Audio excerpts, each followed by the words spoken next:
معذم على مفتاح باب رحمة الله أداد ما في علم الله صلاة وسلاما دائمين بدوام ملك الله وعلى آله وصحبه عدد كل ذرة ألف مرة أما بعد.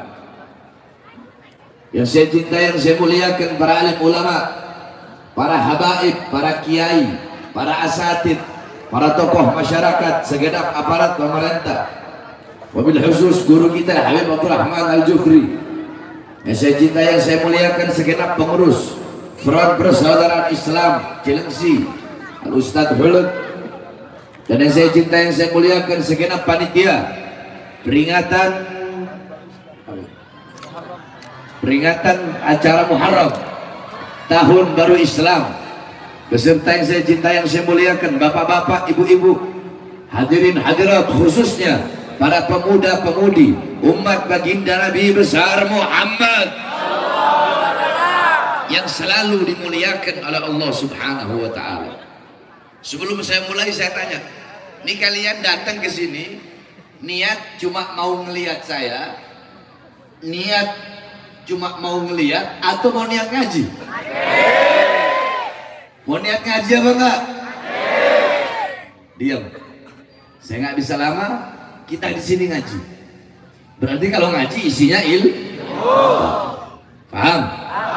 Saudara-saudara sekalian yang dimuliakan oleh Allah Subhanahu wa Ta'ala, tahun baru kita sebagai umat Islam, tahun baru kita sebagai umat Islam, umat yang terbaik, umat yang paling mulia, umat yang paling agung, umat yang paling utama, umat yang menjadi sayyidul umam, umat yang menjadi pemimpin seluruh umat. Tahun baru kita bukan 1 Januari, saudara-saudara, tetapi tahun baru kita adalah sekarang, yaitu tahun baru Muharram, yaitu tahun baru Hijriah 1 Muharram. Itu adalah tahun baru kita umat Islam. Itu tahun baru orang mukmin, itu tahun baru orang muslim, bukan. Makanya saya kalau ada orang undang ceramah tahun baru Masehi, terus ditulis dalam rangka acara tahun baru Masehi, saya nggak bakal hadir. Saya nggak bakal hadir. Karena tahun baru saya, tahun baru kita adalah Hijri, bukan Masehi. Nah, di sini saya ingin menerangkan asal usul daripada tahun Hijriah, karena kita kan ngaji biar dapat ilmu, pulang dari sini dapat ilmu, dapat manfaat, makanya dia. Nah, saudara-saudaraku sekalian yang dimuliakan oleh Allah Subhanahu wa Ta'ala, dulu orang-orang jahiliyah, ya, di dalam kitab Al-Imam Ibnu Jarir At-Tabari dalam kitab tarikhnya, kemudian dalam kitab Syiarul Alam An-Nubala karangan Al-Imam Az-Zahabi, dijelaskan orang Arab dulu itu, bahkan di zaman Rasul, dan bahkan sampai di zaman Sayyidina Abu Bakar, dan sampai di zaman Sayyidina Umar bin Khattab menjabat khalifah, di tahun pertama itu tidak punya tahun, tidak punya tahun. Jadi pakainya apa? Pakainya kalender Komariah. Jadi nggak ada tahun. Mulai dari sebelum Rasulullah sampai di zaman Rasulullah, sampai zaman Sayyidina Abu Bakar, sampai zaman Sayyidina Umar, di tahun pertama itu umat Islam tidak punya tahun, pakai kalender Komariah. Jadi mereka tahu ada Rajab, ada Sya'ban, ada Ramadan, ada Dzulqa'dah, Dzulhijjah, Safar Awal. Safar Awal itu Muharram. Jadi Muharram itu dulu disebutnya Safar Awal. Ada Safar Awal, ada Safar Akhir. Nah, adanya tahun baru bagi umat Islam, adanya tahun, diletakkannya tahun bagi umat Islam itu di masa Khalifah Umar bin Khattab, ketika beliau menjabat khalifah di tahun kedua. Saya tanya, adanya tahun bagi umat Islam kapan? Di zaman Khalifah siapa? Umar Khattab. Jawab yang keras, di zaman Khalifah siapa? Di tahun keberapa? Tahun kedua beliau menjabat sebagai khalifah. Loh, kok bisa? Ya, beliau menulis surat, dalam kitab dijelaskan, beliau menulis surat kepada Abu Musa Al-Asy'ari, yang ketika itu Abu Musa Al-Asy'ari menjabat sebagai gubernur di Basrah. Beliau kirim surat, di bawah surat tersebut diletakkan Sya'ban Sya'ban. Udah, cuma Sya'ban aja karena nggak ada tahun. Nah, makanya Abu Musa Al-Asy'ari dan para sahabat dalam kitab menjelaskan innahu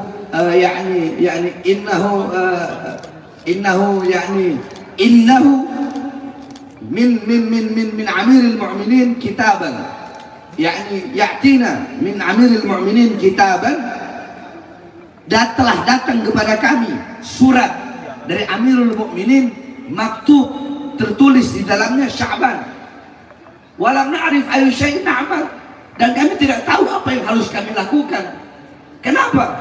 Kami tidak tahu Sya'ban al-'am, Sya'ban al-madi, atau Sya'ban al-mustaqbal.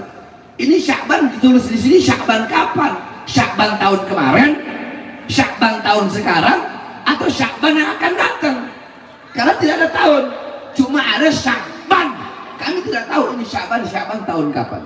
Ketika Sayyidina Umar bin Khattab mendengar itu, maka beliau berkata, "Dha'u linnas syai'an ya'rifunahu." Letakkan bagi manusia sesuatu yang dimana dengan sesuatu itu manusia bisa mengetahui tanggal. Maksudnya apa? Ayo kita tetapkan tahun bagi umat Islam. Fa istasyara Umar ma'al ashab. Kemudian Sayyidina Umar bin Khattab bermusyawarah bersama dengan para sahabat-sahabat Nabi Muhammad untuk meletakkan tahun bagi umat Islam. Ada sahabat yang usul, bagaimana kalau tahun umat Islam dimulai dari Nabi Muhammad lahir, berarti Rabiul Awal. Ada lagi yang usul, bagaimana kalau diambil dari Nabi Muhammad diangkat menjadi Rasul. Ada lagi yang bilang, bagaimana diambil kalau dari Nabi Muhammad, dari bulan wafatnya Nabi Muhammad SAW. Tapi dari semua pendapat, semua rai, semua pandangan, yang diambil pendapatnya Imam Ali bin Abi Thalib radhiyallahu anhu. Apa pendapat beliau? Pendapat beliau, du'u linnas, letakkan bagi manusia tahun sana min narkil madinatil asnam ila madinatil iman. Letakkan tahun bagi manusia mulai dari kita meninggalkan negeri berhala menuju negeri iman. Maksudnya apa? Mulai dari kita meninggalkan Makkah menuju Madinah. Apa itu? Yaitu hijrah. Makanya hijrah diambil dari kata hijriyah, itu diambil dari kata hijrah. Paham? Paham nggak? Berarti tahun baru hijriyah itu yang meletakkan Sayyidina Umar bin Khattab, itu usul daripada Imam Ali bin Abi Thalib, yaitu ambil, letakkan bagi manusia tahun bagi umat Islam mulai dari kita meninggalkan Makkah menuju Madinah, berarti hijrah. Maka ketika berbicara tentang acara tahun baru hijriah, tahun baru Islam, maka tidak akan pernah bisa dilepaskan daripada hijrah baginda Nabi besar Muhammad SAW. Jadi kalau kita mau berbicara tentang acara tahun baru Islam, tahun baru hijriah, maka tidak bisa dilepaskan daripada hijrahnya Nabi Muhammad SAW. Nah pertanyaannya, Beb, hijrah itu apa sih, Beb? Pengen tahu apa itu hijrah? Al-Imam Suyuti mengatakan, al-hijrah intiqal an syai' ila syai'. Hijrah itu adalah pindah dari sesuatu kepada sesuatu. Apa itu hijrah? Ayo sama-sama, bismillahirrahmanirrahim. Kurang keras, bismillahirrahmanirrahim. Al-hijrah intiqal an syai' ila syai'. Hijrah itu adalah pindah dari sesuatu kepada sesuatu. Itu Imam Suyuti. Yang kedua Imam Qurtubi, beliau mengatakan al-hijrah intiqal min maudhi' ila maudhi' wa qasru tarkil awal itharan lisani. Ikuti saya semuanya. Al-hijrah intiqal min maudhi' ila maudhi' wa qasdu tarkil awal itharan lisani. Hijrah itu adalah pindah dari satu tempat ke tempat yang lainnya dan memiliki tujuan, memiliki maksud, meninggalkan tempat yang pertama menuju tempat yang kedua. Berarti kalau menurut Imam Qurtubi, kalau nyasar itu bukan hijrah. Karena hijrah itu punya niat meninggalkan tempat yang pertama menuju tempat yang kedua. Nah, sekarang ada lagi menurut Imam Al-Mujahid. Apa itu hijrah menurut beliau? Tarku diyarahum in khafal fitnah wal ittidari fi dhatillah. Semua ikuti. Al-hijrah. Tarku diyarahum in khafal fitnah wal ittidari fi dhatillah. Hijrah itu adalah mereka orang-orang yang meninggalkan kampungnya, halamannya, desanya, kotanya. Mereka tinggalkan untuk karena takut akan penindasan, fitnah, kerusakan yang terjadi di tempat dan kota asalnya tersebut. Makanya kakek kami dinamakan muhajir ilallah, yang berhijrah kepada Allah. Siapa? Ahmad bin Isa Ar-Rumi. Kenapa? Karena beliau yang pertama kali hijrah dari Irak. Karena di Irak ketika itu muncul kerusakan terbesar. Apa itu? Kesesatan terbesar merajalela di Irak, yaitu timbulnya Rafidhah, timbulnya Syiah Rafidhah. Sehingga beliau ingin menyelamatkan keluarganya, ingin menyelamatkan anak cucunya. Beliau bawa semua. Beliau tinggalkan hartanya, rumahnya, kekuasaannya, pangkatnya, jabatannya. Beliau tinggalkan, beliau bawa semua. Hijrah pergi ke Hadramut, tanah yang tandus. Apa yang beliau cari? Beliau mau cari pangkat, mau cari jabatan, mau cari pujian, mau cari muka. Beliau mau cari umat, mau cari mau cari bangsa, mau nyari rakyat, mau nyari simpati. Ngapain? Kalau beliau di Irak punya segala-galanya, tapi beliau tinggalkan, beliau hijrah untuk apa? Untuk menyelamatkan akidah, untuk menyelamatkan manhaj, untuk menyelamatkan keluarganya, anak-anaknya, cucu-cucunya dari faham-faham yang sesat, dari faham-faham yang tidak benar yang ketika itu tersebar di seluruh Irak, yaitu faham Rafidhah. Makanya hijrah itu menurut para ulama-ulama. Akan tetapi hijrah yang paling benar, hijrah yang paling sahih jareh, hijrah yang paling muktamad, hijrah yang paling kuat maknanya dan pengertiannya adalah yang disampaikan baginda Nabi besar Muhammad. Apa itu hijrah menurut Nabi? Al-muhajir man hajara mimma nahallahu anhu. Orang-orang yang berhijrah, al-muhajir, orang-orang yang berhijrah adalah orang-orang yang hijrah meninggalkan apa-apa yang dilarang oleh Allah Subhanahu wa ta'ala. Allah larang kamu mabuk, kamu tinggalkan perbuatan mabuk, berarti kamu orang yang berhijrah. Allah larang zina, kamu tinggalkan zina, berarti kamu orang yang berhijrah.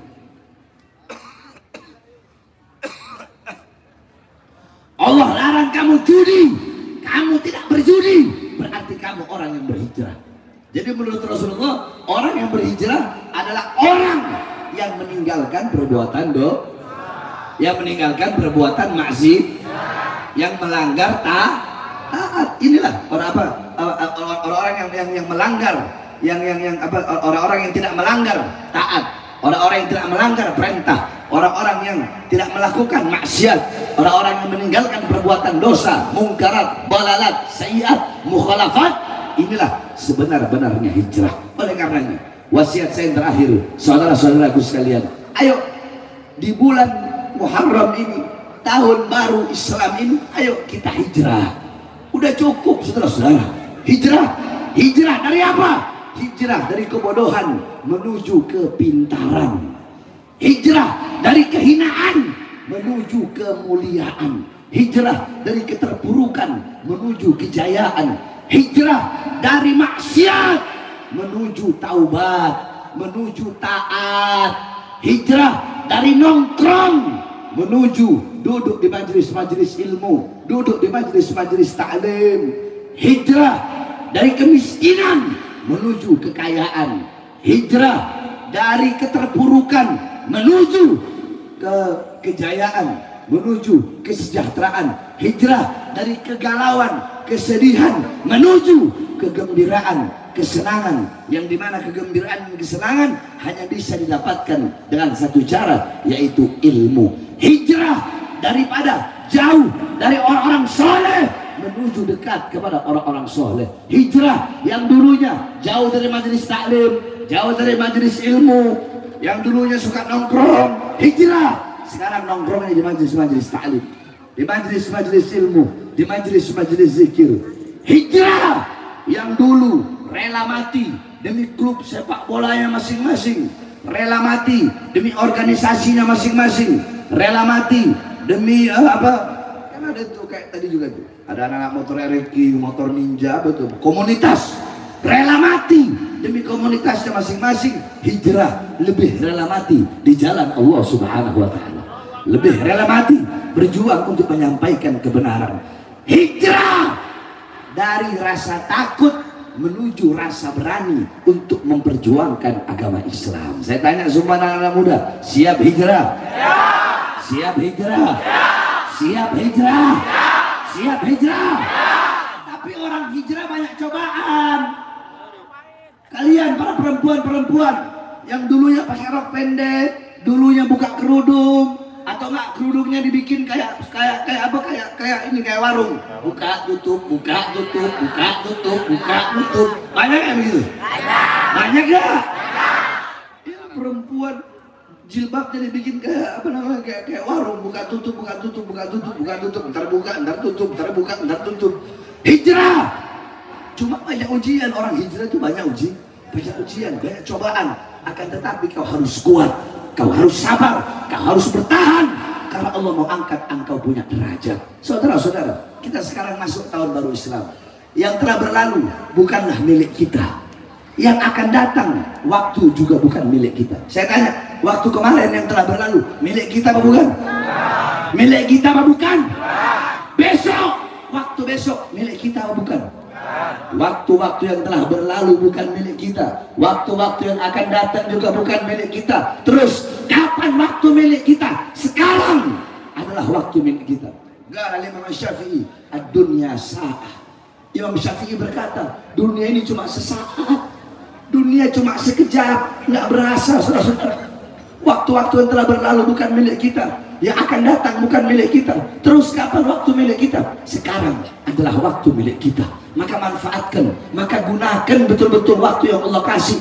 Beruntung Allah masih kasih kita umur panjang agar kita bisa sampai di tahun baru yang penuh dengan kemuliaan dan keberkahan ini. Maka pergunakan waktumu, jangan kau sia-siakan kau punya waktu. Imam Ghazali mengatakan, kullu nafasin min anfasik kal jauhar la tugawwab bil ghibah. Setiap nafas yang keluar dari mulutmu itu adalah permata yang tidak ada nilainya, permata yang tidak ada harganya. Sesuatu yang paling mahal itu adalah waktu, itu adalah umur. Saudara-saudara, di dunia kalian mau cari apa? Mau cari emas segunung bisa kau dapat. Mau cari apa? Mau cari presiden kalian bisa. Mau cari apa? Cari pangkat, cari jabatan, cari perempuan, cari tahta, cari kekuasaan, cari uang. Semuanya bisa kalian dapatkan. Bisa, emas segunung aja bisa kalian dapat di dunia ini. Tapi waktu, umur, bisakah kalian dapat? Saya tanya, apakah bapak ibumu bisa memberikan umurnya 1 detik saja untukmu? Bisa tidak? Ya. Apakah di Indomaret jual umur? Tidak. Di sini jual umur. Ada begitu? Ya. Ada? Ada. Berarti apa yang paling mahal? Waktu. Waktu itu paling mahal. Jangan sia-siakan, saudara-saudara. Coba kau lihat bagaimana ulama-ulama zaman dulu. Bagaimana mereka begitu mahalnya waktu, begitu berarti, begitu berharganya waktu bagi mereka. Bagaimana?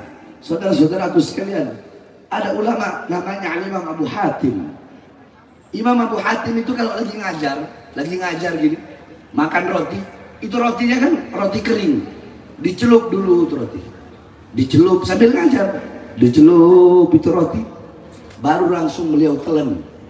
Beliau telan itu roti nggak pakai dikunyah. Kalau kita kan dikunyah dulu, kalau beliau langsung ditelan. Murid-muridnya tanya, ya Imam, kenapa engkau langsung telan itu roti?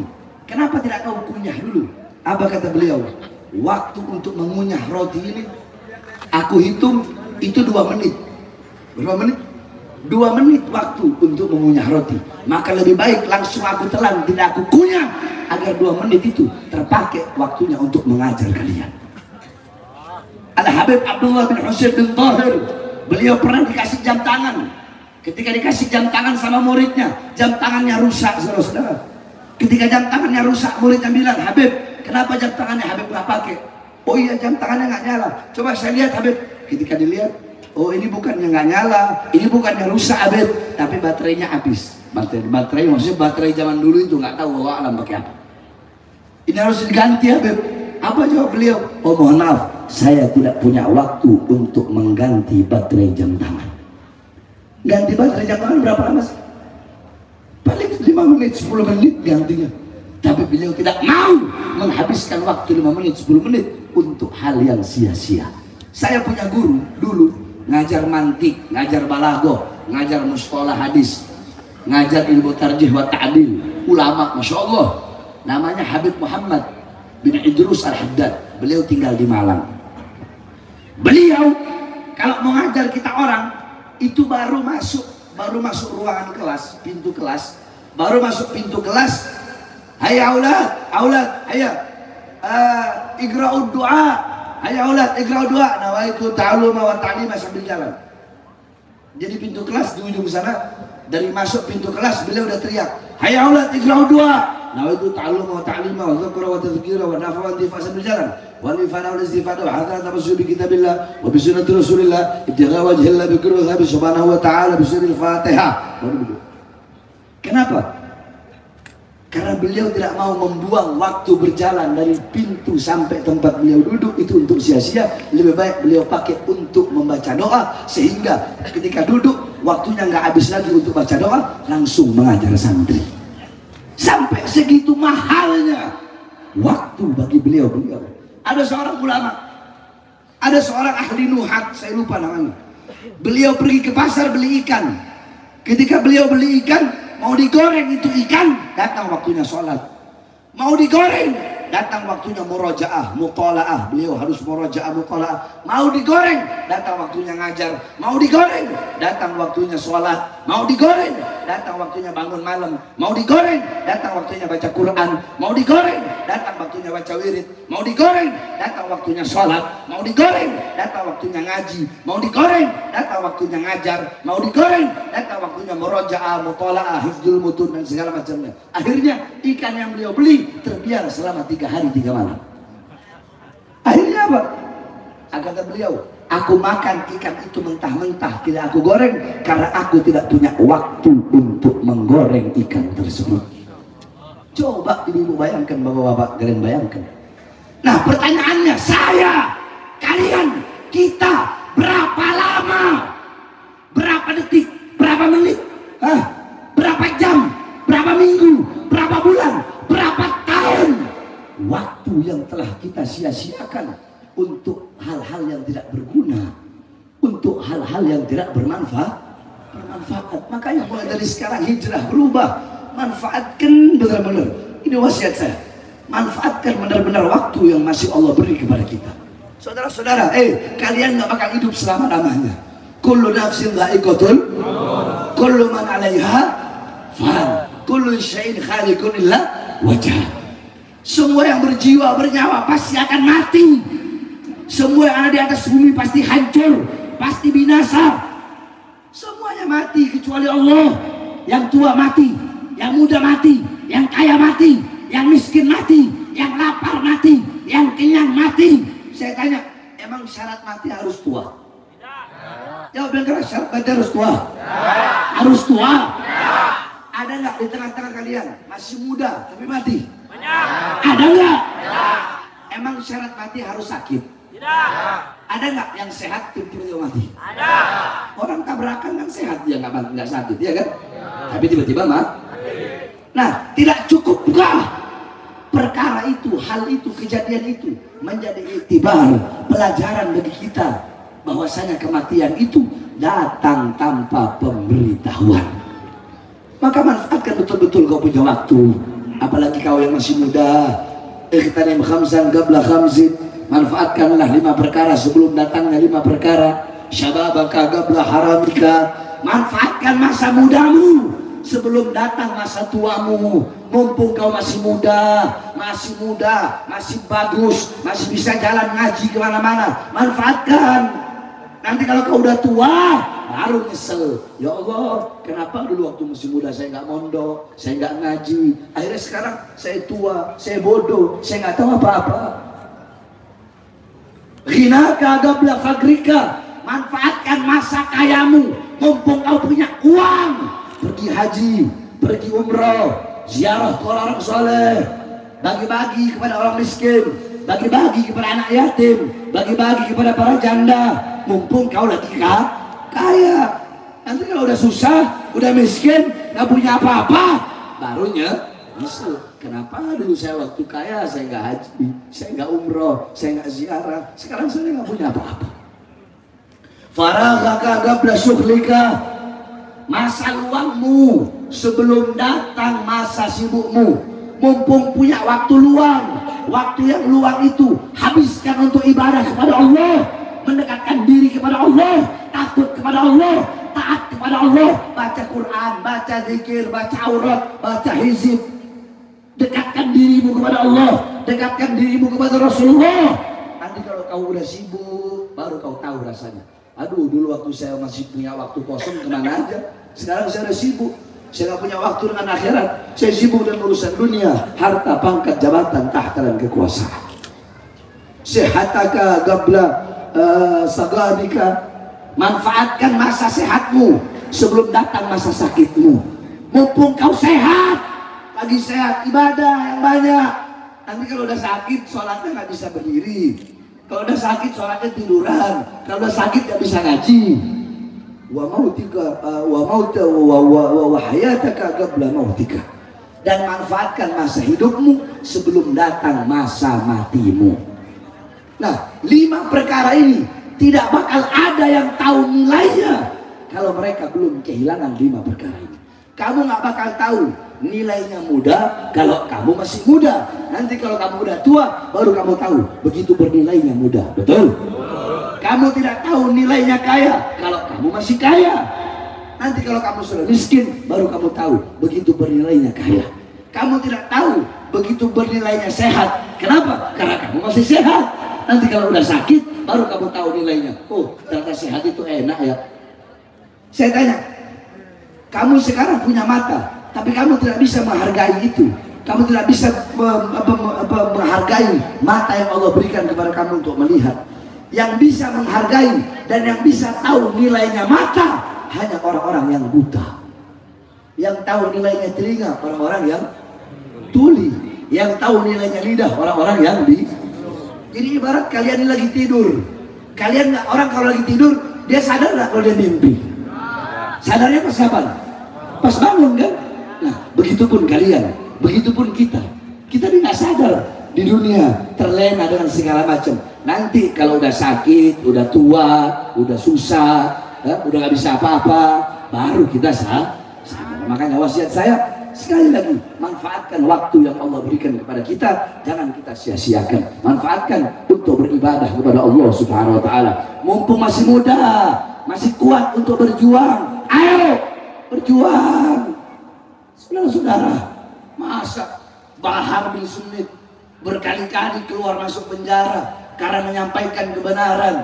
Masa yang lebih muda nih masih banyak di sini. Masa jadi pengecut? Masa jadi curut? Masa jadi kampret? Masa jadi pengecut? Masa jadi penakut? Betul? Betul?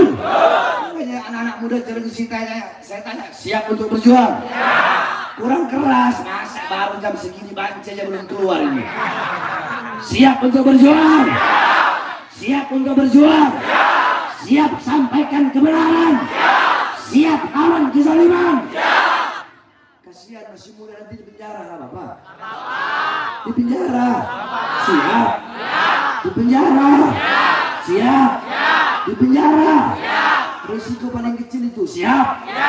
Risiko paling besar dibunuh kayak 6 laskar. Risiko paling besar dibunuh kayak 6 laskar. Siap. Pelan siapnya. Siap. Siap. Siap hancur Islam. Siap mati di merah putih. Siap binasa di Indonesia. Allahu Akbar. Allahu Akbar. Allahu Akbar. Mumpung masih manfaatkan waktu muda untuk berjuang di jalan Allah. Ntar kalau udah tua banyak alasan lagi. Aduh Beb, udah tua Beb, nggak bisa ikut demo. Aduh Beb, udah tua Beb, nggak bisa ikut Habib lagi. Untuk berjuang tidak ada kata tua. Tidak ada kata tua. Jangan banyak alasan dah. Kalau nggak mau berjuang ngomong aja terang-terangan. Saya nggak mau berjuang, udah begitu. Jangan tuh saya takut ngomong aja begitu. Nggak usah banyak alasan, betul? Nah, jadi itu intinya manfaat-manfaat. Yakni manfaatkan dengan baik. Pergunakan dengan baik. Jangan disia-siakan waktu yang telah Allah berikan kepada kita. Paham? Kira-kira paham semua ya? Paham yang saya sampaikan? Ya ini intisari Muharram ini adalah hijriah. Intisari hijriah adalah hijrah. Jadi kita hijrah, kita bodoh nih. Hijrah ayo, bikin diri kita jadi pintar. Jadi hijrah. Kita ini terpuruk, bikin diri kita jadi jaya. Kita miskin, bikin diri kita jadi kaya. Karena Allah, Rasulullah lebih suka kepada mukmin yang kaya daripada mukmin yang miskin. Kadal fakra an yakunal kufra. Ya, kadal fakra, hampir-hampir orang yang miskin itu hampir-hampir dia terjerumus ke dalam kafir. Kenapa? Karena bisa dibeli. Bisa dibeli. Banyak orang ngomong, Habib Bahar mobilnya banyak banget, ada 17. Iya, pakai uang sendiri, pakai uang halal. Daripada Ustadz Kiai Habib ulama yang mobilnya dikasih pejabat.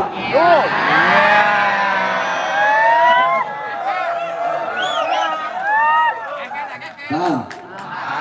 Ilmu itu mahal. Cuma kadang orang bodoh otaknya begitu. Zuhud, nggak ngerti dia apa itu zuhud. Disangkanya zuhud itu yang kita pakai odong-odong kalau ceramah, pakai baju compang-camping. Disangkanya zuhud begitu, ini orang goblok. Zuhud itu mengosongkan hati dari dunia dan meletakkan dunia di bawah telapak kaki. Itu namanya zuhud. Kejarlah Allah sambil berjalan, kejarlah Allah sambil merangkak, maka dunia akan mengejarmu sambil berjalan. Kalau kau mengejar Allah sambil berjalan, maka dunia akan mengejarmu sambil berlari. Paham? Mau sukses? Mau makmur? Mau jaya? Mau bahagia? Dunia akhirat? Mau? Tinggalkan hal-hal perkara-perkara yang tidak bermanfaat dan kejar Allah Subhanahu wa taala. Dunia akan mengejarmu, kejayaan akan mengejarmu, semua akan mengejarmu kalau engkau mengejar Allah Subhanahu wa taala. Tapi kalau engkau tinggalkan Allah engkau tinggalkan, maka semua akan meninggalkanmu. Tapi kalau engkau berbakti kepada Allah, semua akan berbakti kepadamu. Engkau melayani Allah, semua akan melayanimu. Banyak orang bilang, Habib Bahar, kenapa sih kau bisa berani? Habib Bahar, kenapa kau nggak ada takut-takutnya? Satu jawabannya, kenapa? Karena saya telah hilangkan dalam hati saya rasa takut kepada selain Allah. Sehingga barang siapa yang takut hanya kepada Allah, maka Allah akan tanamkan dalam hatinya rasa tidak takut kepada siapapun selain Allah Subhanahu wa taala. Tapi kalau siapa orang berani kepada Allah, maka akan Allah tanamkan dalam hatinya rasa takut kepada seluruh manusia. Oleh karenanya, sekali lagi, kalau kita punya salah, hijrah dari maksiat menuju taubat. Sebesar apapun kau punya dosa, ada yang lebih besar. Apa? Pintu pengampunan Allah lebih besar daripada dosa-dosa yang pernah kita lakukan. Jadi mari sama-sama kita berhijrah. Bukan cuma kalian, saya juga. Kita berhijrah. Saya sudah hijrah duluan. Maksudnya dari rambut gondrong pendek. Yang ini termasuk hijrah tuh. Ya, dulu saya keras banget, sekarang udah mendingan lah. Cuma agak mendingan. Dulu kan keras banget. Sekarang mendingan. Mendingannya pas orasi kemarin di depan Menko Polhukam. Wahai polisi, siapkan meter kain kalian. Wahai polisi, siapkan senjata kalian. Semuanya siap masuk. Semua bilang siap. Itu mendingannya begitu.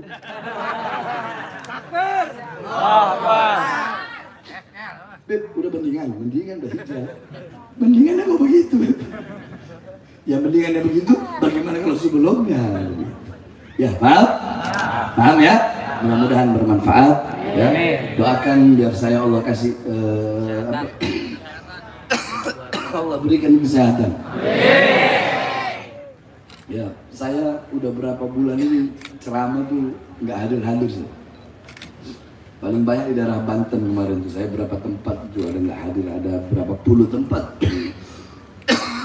Karena memang saya lagi sibuk ngajar, terus kondisi badan juga. Tapi ya saya kuatin aja. Tapi alhamdulillah ini karena acaranya dekat dari pesantren kan nggak jauh, makanya saya usahakan untuk bisa datang.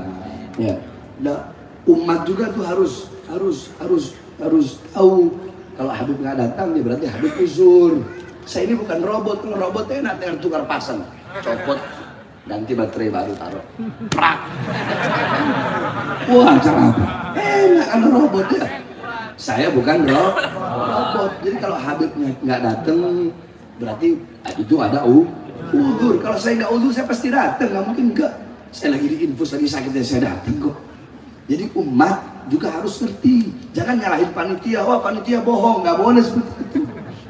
Jangan salahin panitia, jangan kayak waktu itu. Soalnya banyak, apalagi daerah Tangerang itu. Wah itu the ultras of Habib Bahar itu pecinta Habib Bahar, gadis keras daerah Tangerang. Kalau Habib Bahar nggak datang, udah wassalamualaikum, di panggung dirubuhin. Panitia dikejar-kejar orang sampai habis. Wah bohong katanya Habib Bahar. Nah, jadi nggak boleh begitu, betul?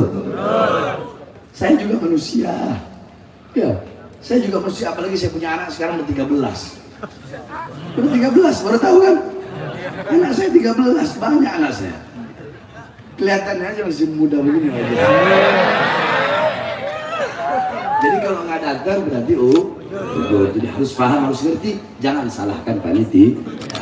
Paham ya? Mudah-mudahan insya Allah bermanfaat. Sedikit ini nasihat yang saya sampaikan. Ingat, bawa pulang dari semua ilmu-ilmu yang telah saya sampaikan. Sekali lagi saya mohon maaf, kurang lebihnya mohon maaf. Wal